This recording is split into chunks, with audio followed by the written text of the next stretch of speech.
Pat, what goes up keeps going up. Gold has hit another record high, just above $1,270. Analysts gave a variety of reasons for gold's new high, including increased demand for gold in India for the wedding season, and investors often turn to gold if the global economy is weak. Some analysts also pointed to the weak dollar as a reason to buy gold. And Pat, you have been a big proponent of gold here on the 700 Club. You know, I was talking yesterday, our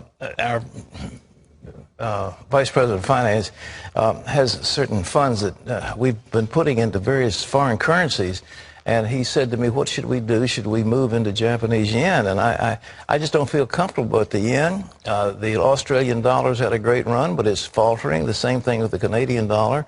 So where do you put your money? And I determined yesterday, without question, the place to put it's in gold. And it's true. I don't see any other way to go except with gold. I really, you know, the paper money just isn't worth anything. Mm-hmm. And if you could see this headline in the Wall Street Journal, we had it, but there it is right there. Gold at a new high. A new high of $1,269. I said it was going to $1,850. It's on the way. There's nothing going to stop it, but it's denominated in dollars. If dollars are cheap, then the value of gold versus dollars is going to go up. I guess the question that a lot of folks have, Pat, is if people have not purchased gold, is this the time now, or did you miss the boat if you haven't bought it already? No, you haven't missed the boat, because, I mean, it could go, good grief, it could go to $6,000. Depends on the dollar. The dollar is just being trashed, and it's not going to get any better, because all these government programs have got to be paid for by debt. Where do they get the money? Taxes? Yeah, but they can't pass taxes because we got too many taxes. So they're going to borrow it. So they're going to borrow it from foreigners. Foreigners are going to say, well, no way. So they're going to look to the Federal Reserve Board, and the Federal Reserve Board will, quote, monetize the debt, which means that they will play little games and essentially print money. And once they start printing money, the value of the dollar is going down. The long-term trend of the U.S. dollar is down, and the long-term trend of most paper currencies is also down. So in terms of gold, gold isn't really changing in value. It's just being priced in dollars, and dollars are cheaper. So you'll get more dollars for your gold. Good to know. Well, I've said this before on the show, and I'll say it again. If you have any extra gold bars laying around, you know, pass one over.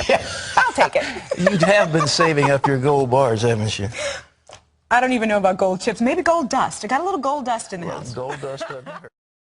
Hey, listen, we're going to have a little bit more fun. This is our time to answer your email questions. Literally, people have been getting log on to CBN.com as we speak to ask Pat questions. And the first one comes from David, who says, I would like to buy gold coins, but the price of gold is near an all-time high. Is this a good time to buy, Pat? Well, you talk about gold coins. I frankly don't know anything about gold coins. They're considered rarities, and the price is much higher. I have liked this, what's called bullion coins. I've got some from the United States Mint. Some years ago, when gold was about, what was it, $400, $500 an ounce. And that seemed high at the time. But I got all those coins, and some of them are proof coins. They're really nice. They're pretty, and they come in little nice blue boxes. Oh, that would be a lovely gift to me. Oh. So when you feel like you want to give me something, I'm telling you that would be great. Sit around thinking, oh, if I could just do this. In any event, but a rarity, I don't understand it, because it depends on dealers and so forth. So is this a good time to buy gold? Yes. Physical gold, bullion gold. But, you know, stuff like Kruger has, there's no much, I mean, a minimal premium, maybe a couple percent on a Kruger end. So it's the weight of the gold, the ounce of the gold plus a little. But that's a specialty that I can't comment on. All right, what else? Okay, next question. Ooh, it says that here's a question from someone who wanted to remain anonymous. It says, I'm thinking about buying gold, but is gold a mistake? Doesn't the Bible say in James that your gold and silver are corrupted and will rust away? That's interesting. Well, we're piggybacking. It says neither your silver nor your gold will save you in the day of God's wrath. And when the wrath comes, and some asteroid comes out of the sky, I don't care how much gold you got built up, you're going to go. So don't think so. But in terms of investment, I mean, what are you going to say? Your papers is going to be good and your gold isn't? I mean, you know, the Bible isn't talking about investments. Is what it's talking about. Don't put your faith in material things. And I totally agree with that. Do not think that money is going to save you in the day of God's wrath. Okay. Next one.